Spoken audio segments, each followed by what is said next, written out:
네, 볼게요. 일단은 출석부터 좀 확인을 해보고요. 오늘이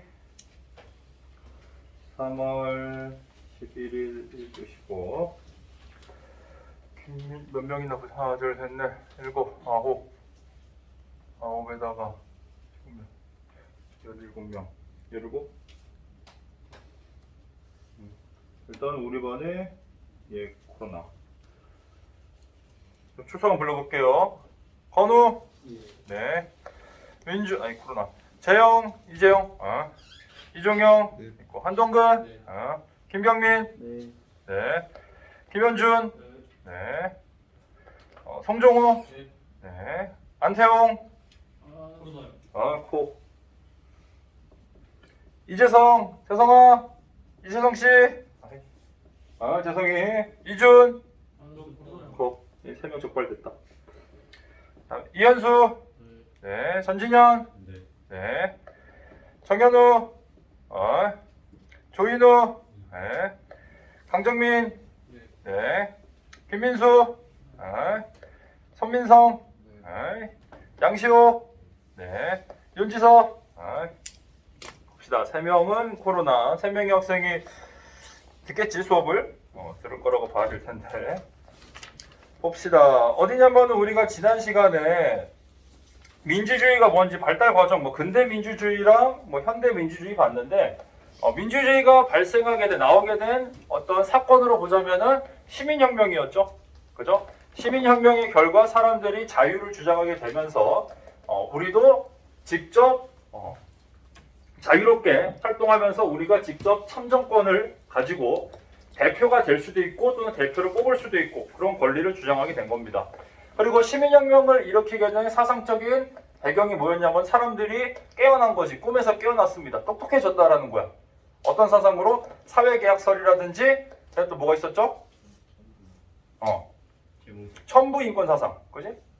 천부인권 사상이랑 사회계약설 이런 것들을 알게 된 한마디로 뭐야? 계몽을 받았다. 깨어난 겁니다. 똑똑해진 거야. 그러면서 이제 민주주의가 발전하게 됐던 건데 오늘은 이게 또 이상한 거 뜬다. 오늘은 이어서 뭘 볼 거냐면요. 법치주의라는 걸 볼 겁니다. 법치주의. 얘들아, 법치주의라는 말이 무슨 말이니? 여러분도 아마 1학년 때 배웠을 것 같은데 법치주의가 뭐니? 법치주의. 법에 따른 통치 방식. 그렇지. 법으로서 다스린다라는 겁니다. 그죠? 법으로서 다스린다는 건 뭐야? 일정한 기준, 일정한 가이드라인이 있다라는 거죠. 그래서 어떠한 기준을 정해놓고 거기에 따라서 다스리겠다라는 걸 말하는 겁니다. 그렇죠. 우리가 사회계약서로 따지면 홉스는 뭐였어? 이 법이 결국에는 일종의 계약서였죠. 내가 너에게 모든 나의 자연권을 양도할게. 대신에 이런 계약서를 쓰고 나의 신체, 생명 이런 것들을 너가 지켜줘라 라고 한다고 했었지. 그래서 법치주의라는 거는 법을 만든 주체가 있으면은 그거를 그대로 따르자라고 하는 거죠. 국민의 대표기관인 의회에서 제정한 법에 따라 통치하는 방식을 말하는 겁니다. 그래서 우리나라도 법치주의 국가죠. 그죠? 우리나라도 대한민국 헌법이 있고요. 거기에 민법, 형법, 행정법, 민사소송법, 형사소송법, 기타 등등 엄청나게 많은 법들이 있는데 그 법에 따라서 우리가 지금 우리나라가 굴러가고 있는 중입니다. 여러분도 알게 모르게 엄청나게 많은 법의 지배를 받고 있는 중이죠. 그죠? 그래서 법치주의가 강조된 건 언제나 아까 말했듯이 시민혁명 이유다. 왕아 네 맘대로 하지 말아라. 왜냐면은 나라는 우리가 만든 것이고 우리가 만들어서 계약서를 서로 작성한 거기 때문에 또는 우리의 대표가 법을 만든 거기 때문에 또는 내가 직접 정치에 참여해서 만든 거기 때문에 법에 따라서 통치를 해야지 네 멋대로 하면은 안 된다라는 겁니다. 여러분들도 다임쌤이 갑자기 기분 내키는 대로 어느 날은 막 갑자기 피자 사주고 어느 날 갑자기 막 뺑뺑이 돌리고 막 때리고 어느 날 갑자기 막 수업 열심히 하다가 어느 날 학교 나오지 말라 그러고 기준이 없잖아. 그럼 굉장히 혼란스럽겠죠. 극단적으로 표현하자면 옛날에는 왕이 정말로 그랬다는 겁니다. 왕 마음대로 했죠. 왕이 곧 법이었으니까. 그래서 법치주의라는 거는 기본적인 형식은 뭐냐면 방금 말했듯이 의회에서 법을 만들어야 된다는 게 기본적으로 갖춰야 될 법의 형식입니다. 그러면은 의회에서 만든다는 거는 의회에서 일하는 사람들이 필요하겠지. 그럼 의원이라고 부르지. 그래서 우리나라에서 법을 만드는 곳이 국회이니까 그 국회에서 일을 하는 사람을 국회의원이라고 부르는 거고, 그 국회의원들이 뭐 하는 거야? 우리나라의 법을 만드는 사람들인 겁니다. 그래서 국회의원들은 누가 뽑았어? 우리가 그 사람들을 뽑아놓은 거지. 국민들이 뽑아서 그 사람들이 우리의 자연권, 주권을 대신 행사해주고 있는 겁니다.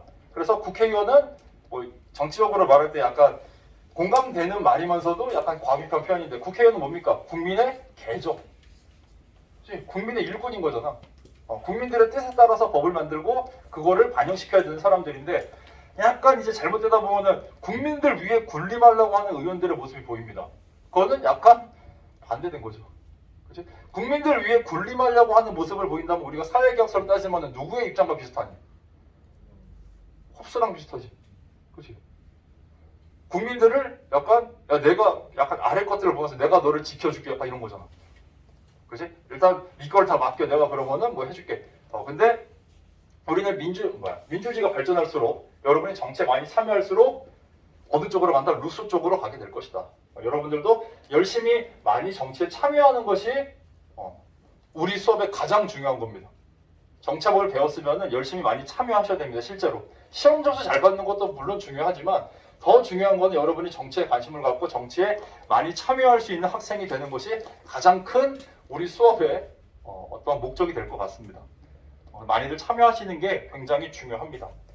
그래서 의회에서 제정한다는 게 법치주의의 형식적인 합법성입니다. 형식적인 합법성. 형식적인 절차야. 그래서 법이라는 건 항상 어디서 만들어져야 돼? 의회에서 만들어져야지만 합법성이 부여되는 거예요. 합법성이 부여가 된다. 의회에서 만들지 않은 법은 합법적인 법이 아닙니다. 내가 갑자기 법을 막 만들어. 담임선생님이 갑자기 이상한 법을 만들어. 얘들아, 하루에 1,000원씩 나한테 갖고 와. 내가 만든 법이야. 그럼 그건 합법성이 있는 거야? 없는 겁니다. 왜? 의회에서 만든 것이 아니니까.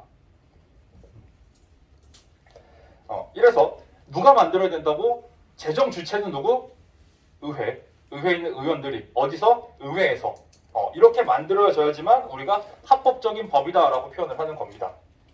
그래서 법에 누구? 재정 주체랑 그리고 절차의 합법성과 같은 통치 형식을 강조하는 게 보다 형식적 법치주의라고 합니다. 그래서 의회에서 만약에 의원들이 어떠한 법을 만들었으면 그거를 그냥 다 합법적이라고 보고 무조건 따라야 된다고 보는 입장이 형식적 법치주의입니다. 인간들 좀 일어나봐. 다 자네. 아저씨, 이 아저씨 좀 이게 맨날 꼬박꼬박 졸고. 예습을 다 했네. 훌륭한데.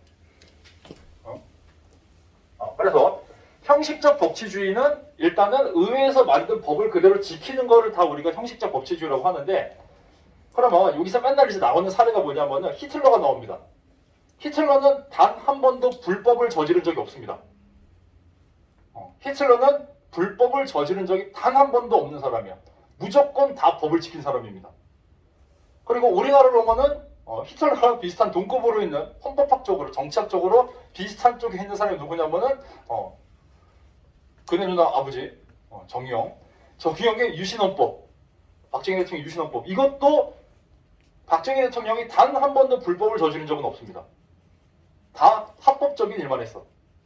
나중에 뒤에 가면 배우겠지만 유신헌법이 어떤 내용이냐면은 국회의원의 3분의 1을 대통령이 뽑고 법관의 절반을 또 대통령이 뽑고, 그게 다 법으로 적혀 있어. 그냥 법대로 한 겁니다. 근데 그 법이 뭐가 결여된 거야? 이따가 배우겠지만 정당성이 결여된 겁니다. 그래서 우리가 비난을 하는 거고요. 일단 한계는 뭐냐면, 형식적 법치주의는 방금도 말했듯이 합법성만 지나치게 강조하기 때문에 한계입니다. 한계. 합법성만 지나치게 강조한 나머지 인권을 침해하고 독재를 정당화하는 법이 제정되는 문제가 발생하였습니다. 그래서 히틀러의 수권법이라든지 우리나라 박정희 대통령이 만들었던 유신헌법, 이런 것들이 법에는 합법적이긴 했습니다. 합법적이긴 하지만 정당성이 없다라는 겁니다. 정당성이 없었다라는 거. 그래서 그 다음에 이제 이렇게 법치주의를 해야 되는 건 맞는데 그냥 의회에서 의원들이 절차에 맞춰서 법을 만든 거를 그냥 지키기만 하면은 문제가 발생하는구나. 그래서 우리가 필요한 법치주의는 그냥 그런 절차대로 만든 법이 아니라 실제로 우리의 법 의식과 법 감정과 우리에게 누구나가 다 인정받을 수 있는 그러한 정당성이 있는 법이 필요하다라고 이제 사람들이 느끼게 된 겁니다. 그래서 뭐냐면은 형식적인 합법성도 중요해. 근데 뭐가 더 중요한 거냐면은 법의 목적과 내용도 중요하게 된 겁니다. 그 법이 왜 만들어졌는지, 그 법의 목적은 뭐고, 그 법의 내용은 뭔지 이런 것들도 같이 따지게 된 겁니다. 그럼 우리가 뭐라고 하냐면은 정당성이다, 정당성. 그래서 형식적 합법성 플러스 정당성까지 다 같이 결합되어 있는 형태를 우리가 뭐라 부르냐면은 실질적 법치주의라고 합니다. 실질적 법치주의. 형식적 합법성과 그 다음에 법의 내용적 정당성이 같이 있어야지만 우리가 실질적인 법치주의라고 표현을 하게 되는 겁니다. 그래서 다시 한번 써보자면은 합법성과 정당성이 같이 있어야 한다라는 거예요. 그러면 그냥 한번 이거는 자유롭게 이야기해보는 거야. 얘들아, 여러분이 생각할 때 지금 학교 규정이라든지 여러분을 둘러싸고 있는 법 중에 여러분이 생각할 때 그 법치주의, 그러니까 실질적 법치주의에 조금 부합하지 않는다고 생각하는 게 뭐가 있니? 이거 내가 궁금해서 묻는 거야. 뭐가 있을까? 너네 입장에서 이거는 조금 학생의 입장에서 느끼기에 실질적 법치주의에는 좀 안 맞는 것 같다라고 느껴지는 거. 핸드폰 제출하는 거. 휴대폰 제출. 적어볼게. 염색이요. 잠깐만. 휴대폰 제출. 그래, 염색. 또 이걸 이제 나중에 주장할 때 뭔가 있어 보이게 주장을 해야 되잖아. 그지? 우리 그런 걸 배우는 시간이고 나는 막 여러분 선동만 그런 사람은 아니고 뭐가 있을까 또? 교복 착용. 교복 착용. 또 여러분이 느끼기에 이거는 정당성이 좀 결여된 일단은 규칙으로 다 있으니까 합법성은 있는 거잖아. 그지? 근데 정당성이 좀 결여되는 것 같은 거. 여러분을 둘러싸고 있는 것 중에. 액세서리. 안 들려. 액세서리. 액세서리? 또 뭐가 있을까? 이거는 다 통칭해서 여러분의 뭐랄까 개성 이쪽이 될 거고, 그죠? 신체의 자유죠. 좀 더 유식하게 말하면 신체의 자유. 신체의 자유를 침해하고 있는 경우가 되겠지. 그 다음에 이거는 무슨 자유를 침해하는 걸까? 우리가 자유가 중요한 자유가 뒤에 엄청나게 많아. 이거는 통신의 자유죠. 옛날에는 통신의 자유, 옛날부터 우리가 인터넷이 생기기 전부터 통신의 자유가 있었는데 옛날에는 그때 말한 통신은 뭐였냐면은 주로 편지였죠. 편지. 그죠? 편지 검열하고 이러는 거. 또 여러분이 지금 통신의 자유를 침해받고 있고 그 다음에 신체의 자유를 침해받고 있고 또 뭐가 있을까? 등교 시간. 등교 시간? 등교 시간이 어떻게 됐으면 좋겠어? 9시 등교? 7시 50분으로 7시 50분? 10분 늦어졌으면 좋겠어? 그래? 7시 50분. 등교 시간. 그 다음, 이거는, 그러고, 이거 무슨 자유로 해야 될까? 등교 자유는 아니고, 모르겠다. 그 다음에 또, 이런 거 자꾸 생각을 해보는 거야. 그 다음에 이런 것들을 생각해보면서 이런 것들을 개선해 나가면은 여러분이 정치에 참여하는 거고, 그 다음에 민주주의가 발전한다고 볼 수 있는 겁니다. 그래서 우리 주변을 둘러싸고 있는 문제들이 뭐가 있는지 그거부터 출발을 하는 거예요. 하나하나. 그런 문제의식을 갖고 주변을 살펴볼 수 있는 시각이 필요한 겁니다. 또 뭐가 있을까? 없나? 이 정도만 해결되면은 아주 행복하려나? 그러려나? 나는 지금 내 교권 침해 당하고 다 자고 있고 나쁜 놈 새끼들. 이 화면은 안 나오지만 그지? 난 그래서 항상 말하지만 나는 교실에 그냥 CCTV가 달려 있었으면 좋겠어. 모든 내용도 다 공개가 되고, 그다음에 그 CCTV를 학부모님들이 그 권한을 부여받은 분만 거기에 접속할 수 있게끔 할 수 있잖아. 그지? 우리 아들이 있는 교실만 따라다니면서 이제 접속해서 보실 수 있게끔. 난 그런 세상이 왔으면 좋겠어. 그러면은 여러분의 모습이 조금은 달라지지 않을까 싶기도 하고. 그럼 그 다음에 이제 휴대폰 제출도 안 하면은 어머니 갑자기 전화 오는 거지. 막 계속 진동 올리는 거지. 아들 깨우느라. 그죠? 나는 개인적으로 난 이거 휴대폰 제출하는 거 나도 반대입니다. 맨날 말하는 게 얘들아, 뭐 맨날 정부에서도 그러고 나라에서도 그러고 맨날 강조하는 그거잖아. 뭐냐면은 뭐 4차 산업혁명 시대, 뭐 정보화 시대 어쩌고저쩌고 하면서 뭐 AI가 중요하고 뭐 프로그래밍이 중요하고 뭐 통신의 자유 뭐 중요하고 한다고 하면서 이거를 제한을 해버리면은 앞뒤가 안 맞는 거 아니야? 내 생각은 그래. 그리고 엄연히 뭐 이제 휴대폰을 제출해야 된다라고 하는 거에 그 기본적인 논리는 뭐냐면은 학생들이 수업 시간에 그냥 휴대폰만 한다. 게임을 하거나 주로 게임만이 아니라 게임하거나 계속 문자하거나 수업에 반영되게 울리거나 진동 울리고 벨소리 울리고 막 그런 경우 때문에. 그리고 수업 시간 도중에 동의 없이 친구를 찍거나 선생님을 찍어서 막 SNS에 올려버리면은 그거는 또 다른 친구나 선생님에 대한 엄청난 인권 침해가 되는 겁니다.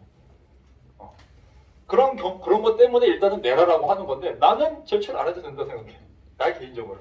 그리고 나는 개인적으로 난 교복도 없애고 싶은 사람이야. 그냥 교복이 난 맨날 말하는 게 교복을 만들어 놓되 그냥 입고 싶은 거 입기. 사복 입고 싶으면 사복 입고 교복 입고 싶으면 교복 입고. 근데 두 개를 섞어서 입지 말자. 난 그런 생각을 갖고 있는 사람이야. 난 그냥 그렇다고.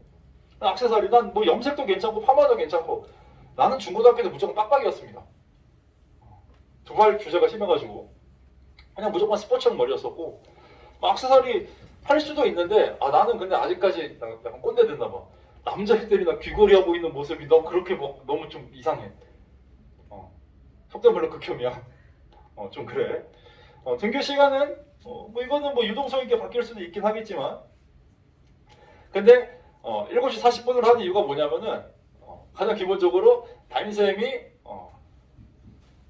조회할 수 있는 시간이 조금 마련이 돼야 될 거고 그 다음에 50분까지 오라 그러면은 여러분이 지각을 하는 순간 어떤 일이 벌어지냐면은 정말로 생기부 지각으로 체크가 많이 돼버려.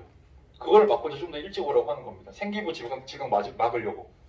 그러면 여러분 평생 남는 여러분이 말하자 생기부는 여러분이 관뚜껑송에 들어가도 남아있는 여러분에 대한 공식 문서입니다.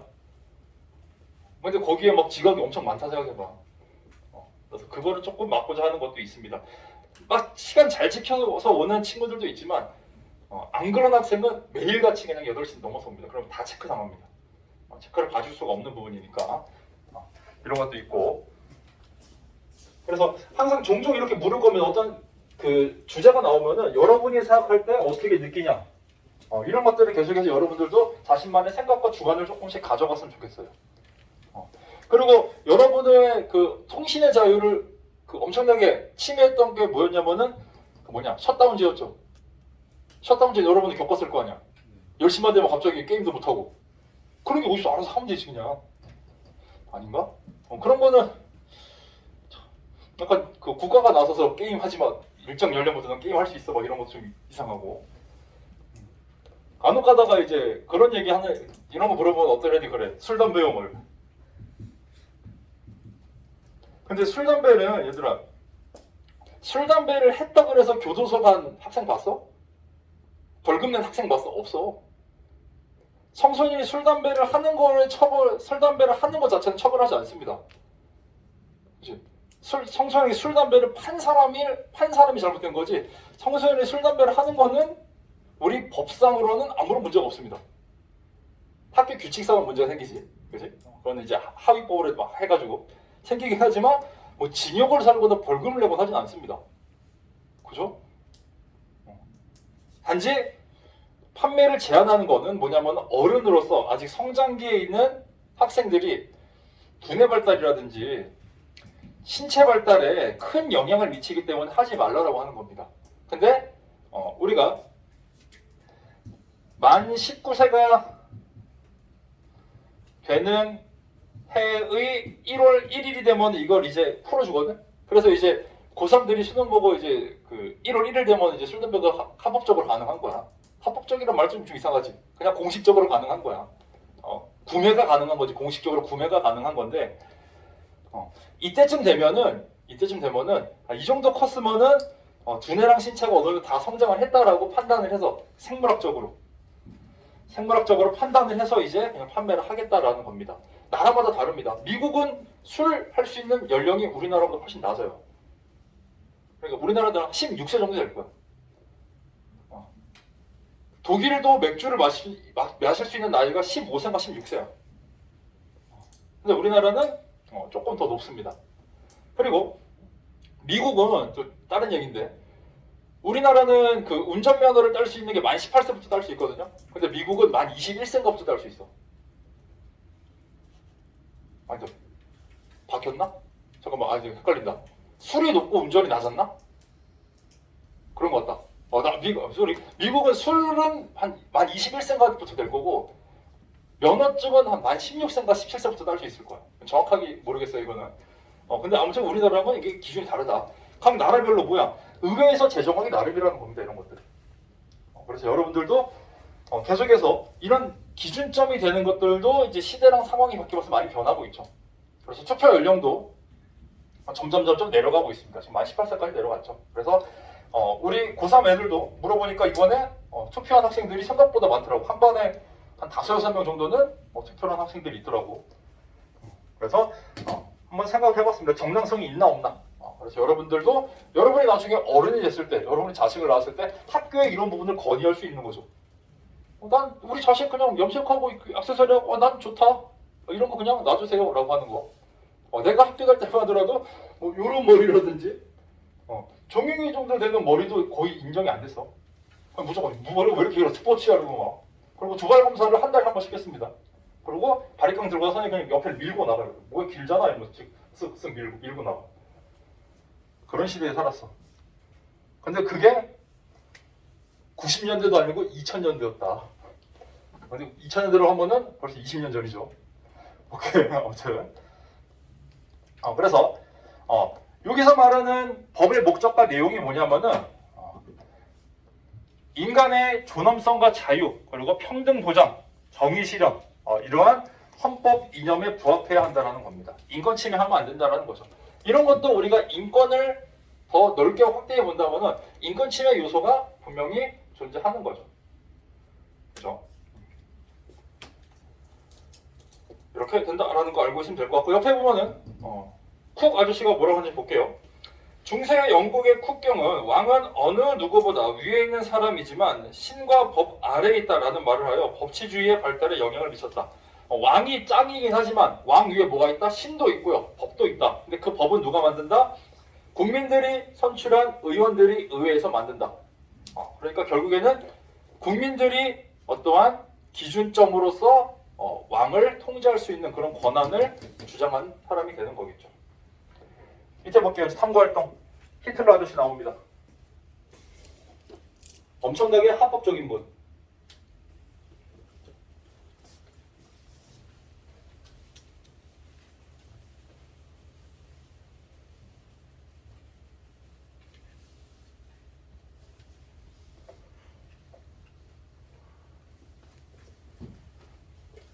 볼게요. 한번 읽어볼게. 나치 시대 법치주의 무엇이 문제였을까? 제1차 세계대전 이후 독일은 전쟁 배상금과 세계 대공황 때문에 경제적으로 매우 어려운 시기를 맞았다. 불만이 극에 달한 당시 독일 국민에게 히틀러의 나치당은 반유대주의, 반공산주의 등을 주창하며 독일 민족주의를 자극하였고 그 결과 나치당은 대중의 지지를 얻어 제1당의 지위를 얻었다. 그리고 그 나치당을 이끈 히틀러는 수상이 되었는데 그는 수상이 되자마자 의회를 통해 민족과 국가의 위난을 제거하기 위한 법률, 즉 수권법을 제정하였다. 수권법은 이후 히틀러가 행한 잔인한 독재 정치를 정당화해주는 역할을 하였다. 나치당 외 모든 정당을 불법화하여 일당 독재 체제를 확립하였으며 사회 질서를 유지한다는 명목으로 유대인과 장애인, 범죄자 등의 인권을 무자비하게 탄압하고 학살까지 일삼았다. 하지만 히틀러는 이와 같은 정치를 독일의 민주주의 발전을 위한 일이라고 정당화하였다. 히틀러가 한 행위는 다 법에 명문이 되어 있습니다. 그리고 우리가 나치즘 뭐 여기 나치당이라고 나오는데 나치즘이라고 그러잖아.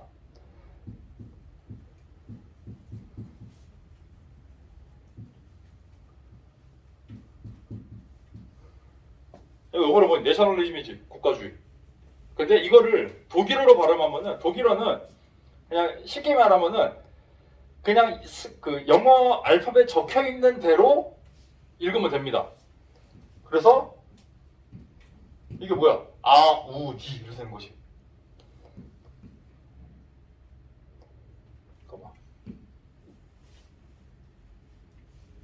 잠깐만, 오이.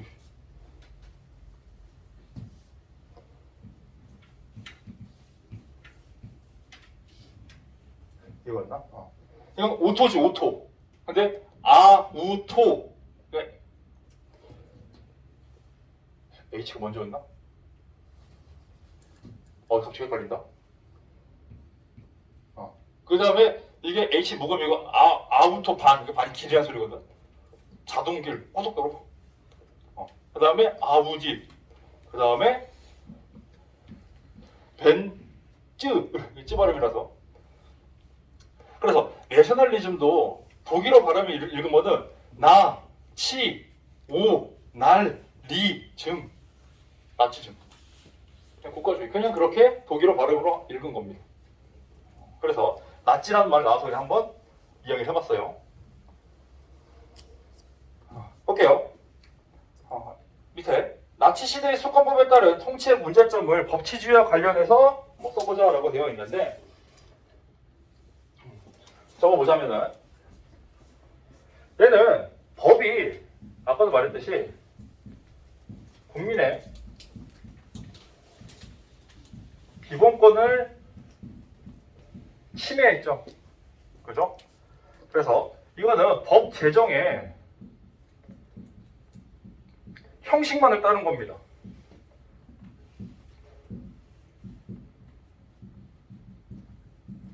뭐가 없는 거야? 정당성이 없죠. 그래서 얘는 법이 독재를 합법화하거나 정당화한 경우입니다. 그러니까 그 법은 그 법으로서 다스리는 거는 잘못됐다라는 거죠. 이거랑 비견되는 게 우리나라 유신헌법입니다. 뒤에 가서 자세하게 좀 볼 겁니다. 그다음 2번. 위의 사회에 나타난 문제를 해결하기 위해 어떤 방안이 필요한지 토의해보자. 형식도 중요하지만 그 목적이 뭐라고? 국민의 기본권을 보다 더 높이는 목적이 있어야 된다라는 거죠. 그죠? 그래서 해결하기 위해서는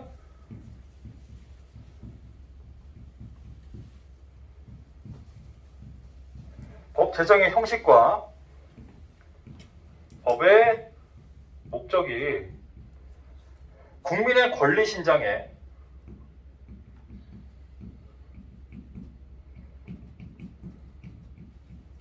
부합돼야 된다라는 거죠.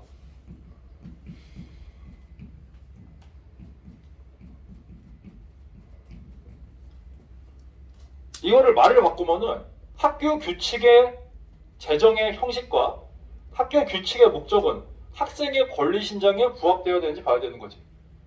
그죠? 그렇게 바꾸면 될 것 같습니다. 여러분들이 만약에 나중에 회사를 운영하는 경영자가 된다라고 했을 때 회사 내규 같은 것도 어떠한 형식에 따라서 어떠한 목적으로서 그 내규를 만들 건지도 여러분들이 CEO가 됐을 때 생각을 해보시면 될 것 같습니다. 넘어갈게요. 다음 장. 민주주의와 법치주의의 관계라고 되어 있는데,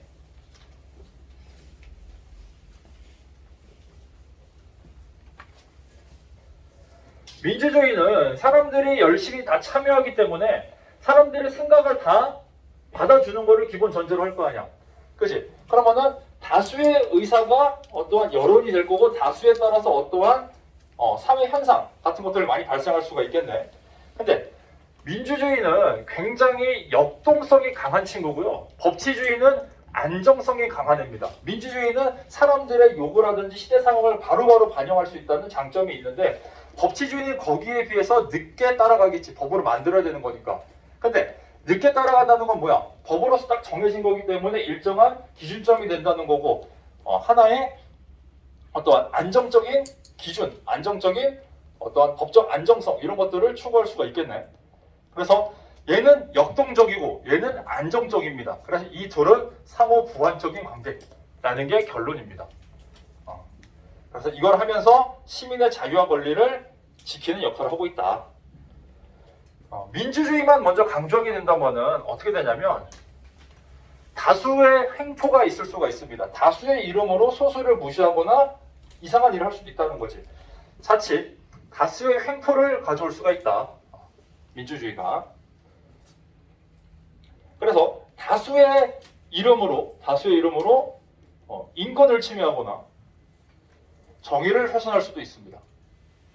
예를 들어서 학급 내에서 야 우리 반은 이제 뭐 과반수의 찬성으로 이제 뭐 예를 들어서 누가 청소할지를 정해보자라고 하는 거야. 근데 애들이 이제 봤더니 한 반 19명이지. 야 그럼 우리 홀짝으로 뭐 홀수 애들끼리 모이고 짝수 애들끼리 모여가지고 야 우리 홀수 애들은 짝수가 청소하게 시키자. 짝수 애들은 홀수가 청소하게 시키자. 라고 하면은 어느 중에 한 명이 더 많네. 과반이 돼버리네. 이 다수가 계속해서 어떻게 너네가 청소해라고 횡포를 부릴 수도 있겠지. 극단적인 사례로. 그런 식으로 한다면은 한쪽의 인권이 침해당하고 이거는 정의롭지 못한 거잖아. 그러니까 민주주의가 이러한 일들을 할 수 있다라는 겁니다. 그러니까 약간의 다수가 약간 뭐라 해야 될까 무지몽매한 다수가 있으면 중우 정치가 발생하게 되거든. 멍청한 다수가 있으면 멍청한 정치가 생겨나게 되는 겁니다. 그런 경우가 생길 수가 있기 때문에 그러한 경우를 방지하기 위해서 뭐가 필요하다고 딱 정해진 가이드라인은 법이 중요하다라는 겁니다. 그래서 이럴 때 민주주의가 역동성이 강할 때 법치주의는 뭐 할 수 있다? 이러한 문제를 통제할 수 있다. 통제하는 역할을 할 수 있다는 겁니다. 그래서 이거를 어떻게 표현할 수 있냐면 이 단락의 주제 정도가 될 텐데 법치주의는 민주주의의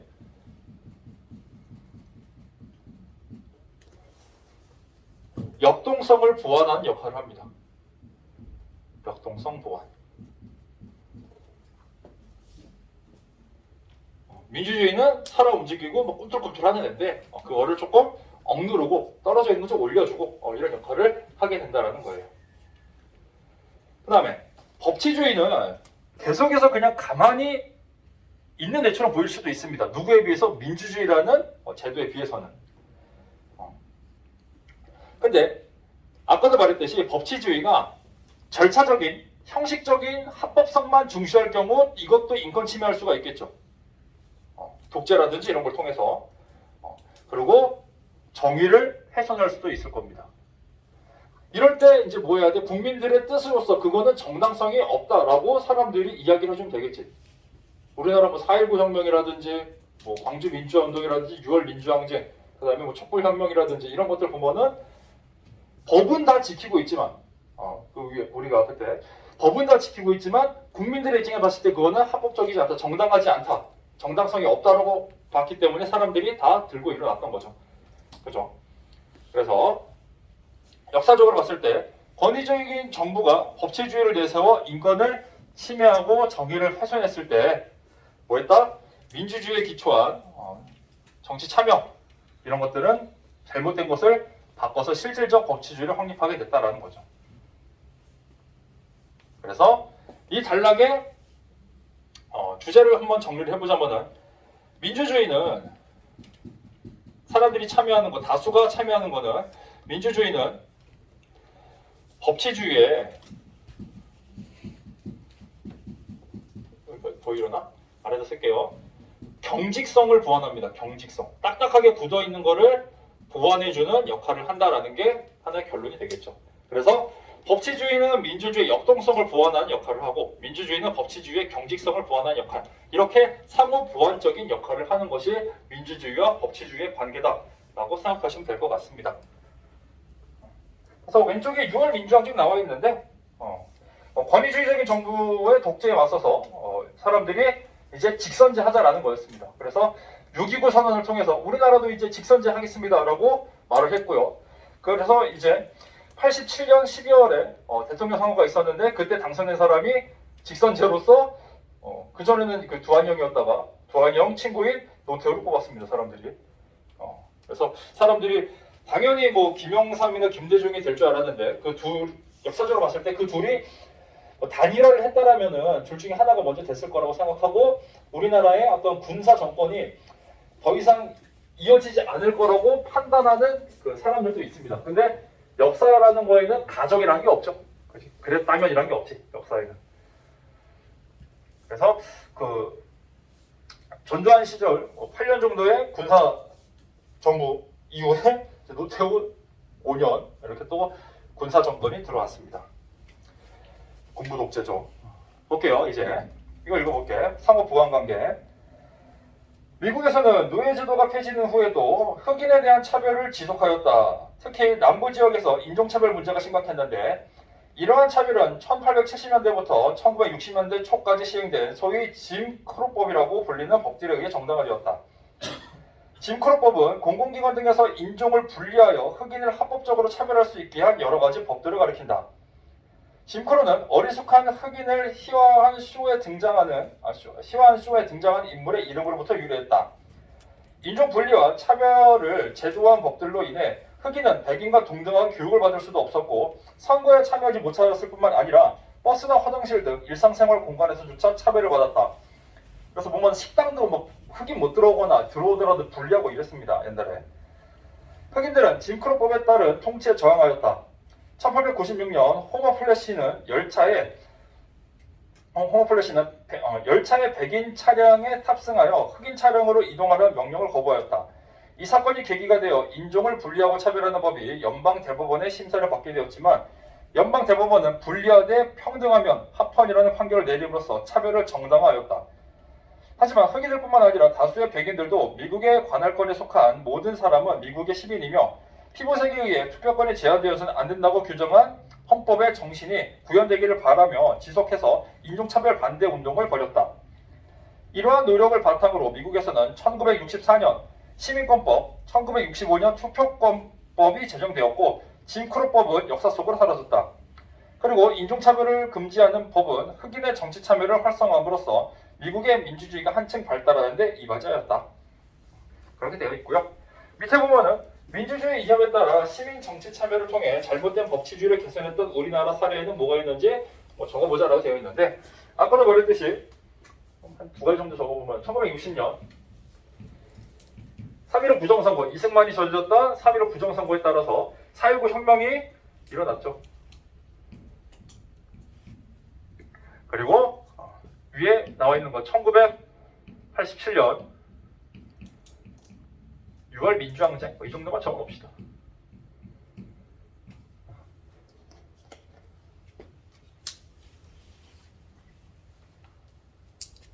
그 다음에 이제 오른쪽 단원 정리인데 중단원 마무리.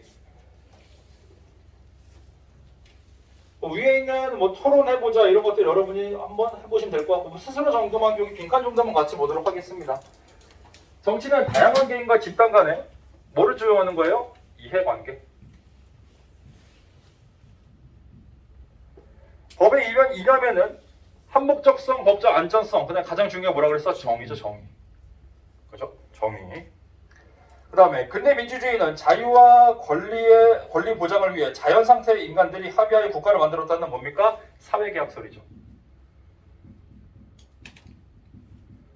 사회계약설에 영향을 받았다. 방금 했던 거 민주주의와 법치주의의 관계. 아까 썼던 건데 다시 한번 써볼까요? 단락마다 썼던 주제죠. 민주주의는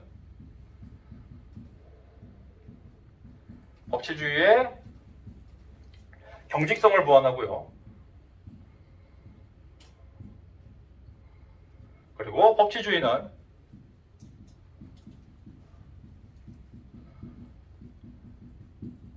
민주주의의